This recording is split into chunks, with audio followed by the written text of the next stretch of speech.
very done. I think we all knew that this time was coming, and that is the time to put tracks on the kernel. I mean, we've been thinking about it since we started it, and we had these tracks, and we're like, well, you know, we can use 2 of them on Sendy, but on the kernel, we could use all 4.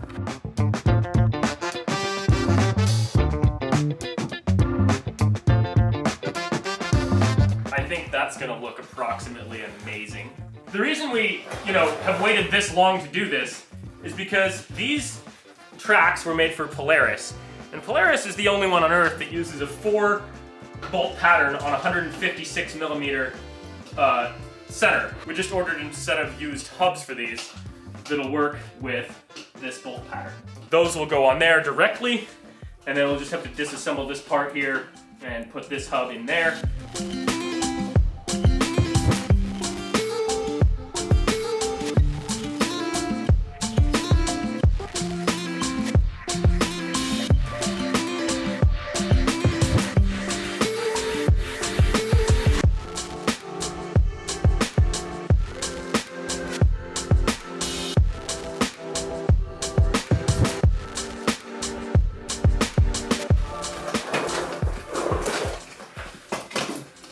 It's basically a tank.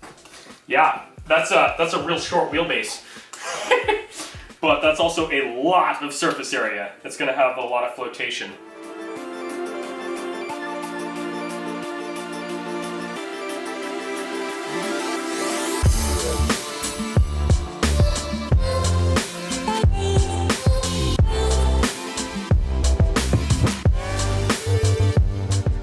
We've just about got this side ready for the stabilizers. This is the stabilizer thing. It keeps the track from, you know, flipping around, obviously, when you're driving. But for the rear here, the ones that it came with, the brackets don't even sort of line up with these A-arms. So I made this, which bolts on using this suspension pivot bolt and this sway bar bolt. And then there's a hole right here for the pivot, or for the stabilizer arm to bolt onto that. Meanwhile, Sam's been working up front here. These plates here are not only a mount for the stabilizer bar, which in the front, it's very crucial where it has to be because it has to be right at the steering pivot so that when the track turns, the stabilizer bar, you know, can have a place to pivot on. So anyway, we just modified these plates a bit. Yeah, so I think we're pretty much ready to just bolt both of the tracks on this side and see how those stabilizers are gonna line up. And then we'll copy what we did on the other side and it'll be ready for its first test drive.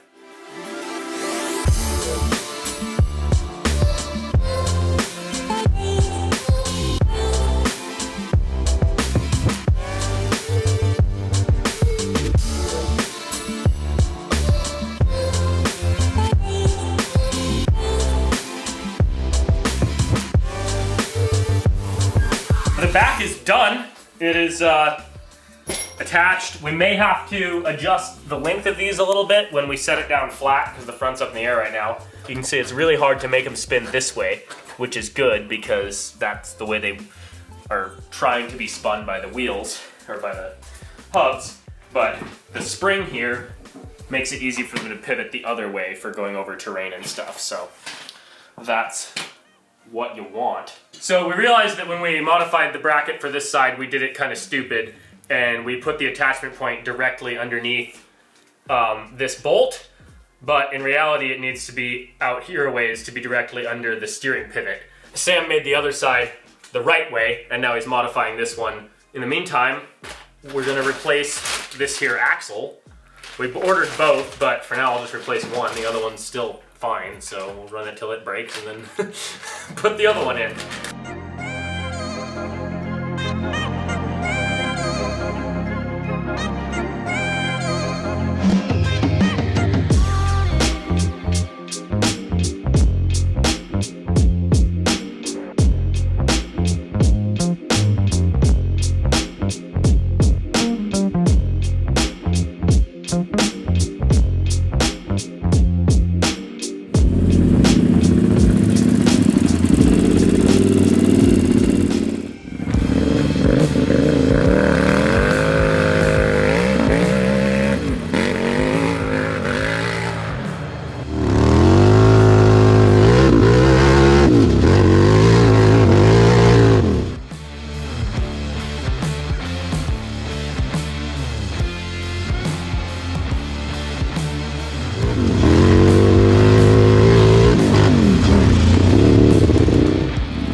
Oops!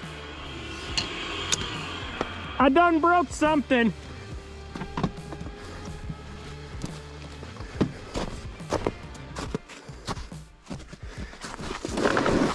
It looks so awesome. Oh, it's so good. I just busted a ball joint here. Oh, and the knuckle. Ooh. That's not a win. Ha! Shoot. Yeah, these tracks put nutso force on stuff. The gearing's like actually nice now. First gear's just a little lower, second gear's a little lower. It's good. Yeah, and it's still fast. Yeah, I never was out of second gear. Really? Yeah. Yes.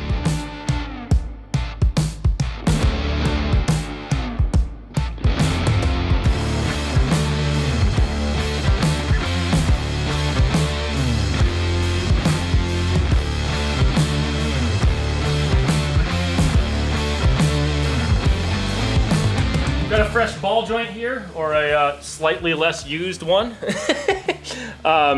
And I welded the end back on and then reinforced the crap out of it. So I put a piece of 1/4 inch thick aluminum plate on this side and on this side and braced it, you know, kind of, it used to just be flat across here. So now it goes up to there and up to there. And it's welded on pretty much all sides there. So should be dramatically stronger, which, you know, won't be a bad thing for summertime either. And I'm gonna just preemptively do the same thing to this side because I'd rather do it now than go out and break it again in 5 minutes, so.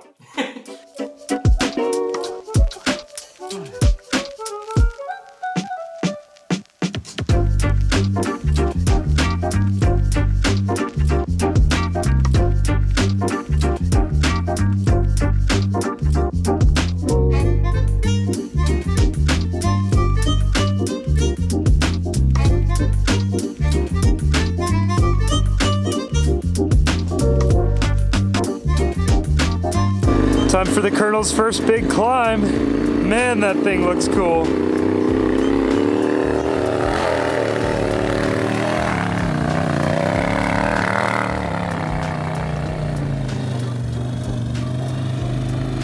We gotta find some more challenging terrain for it.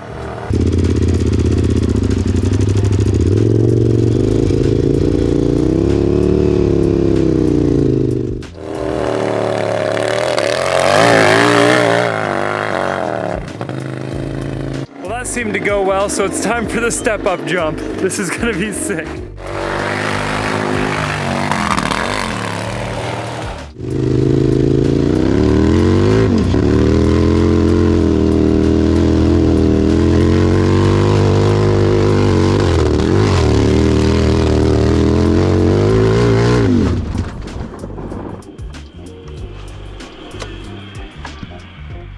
Well, that's the end of that.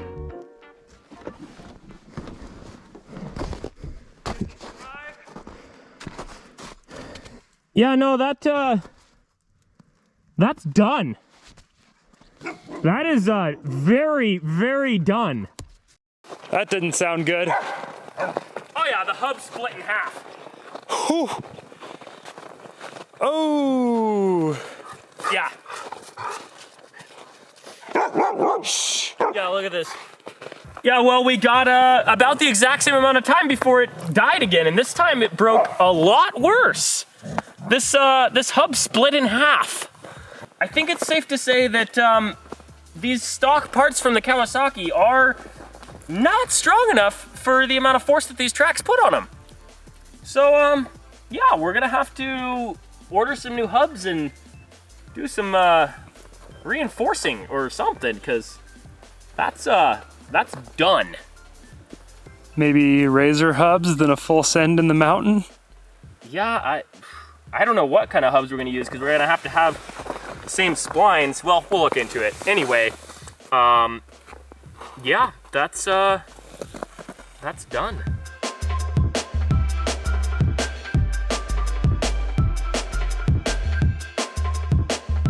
That's a done for the day situation. Yeah, that's a done for the week situation. Was it fun while it lasted? Oh yeah, it was amazing. It's just like you don't corner at speeds apparently, because that's what killed this. Is just like I wasn't even going that fast, but it just folded under. You know, it caught the edge of the track and went wonk. And of course, it's got way more leverage on it than a tire does because it's so much taller and so much heavier. And it just split that hub right in half. It just locked up somewhere back there and just slid to a stop. But yeah, it's awesome. The gearing's actually really nice. I wish we had that gearing with tires on it.